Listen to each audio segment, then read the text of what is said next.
عاوز يعد محاولة هجومية لصالح فريق سان داونز، فريق خطير قوي، كرة جميلة للاعب والتصويب والهدف الثالث. التصويب والهدف الثالث في الدقيقة الأولى من عمر الشوط الثاني.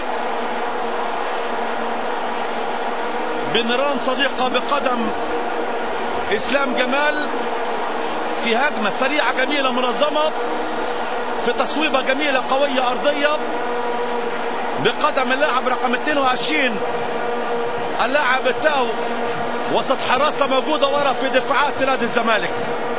هدف بنيران صديقة بقدم اسلام جمال في أول هجمة، في أول انطلاقة، مع دخولنا على أول دقيقة من عمر الشوط الثاني. 3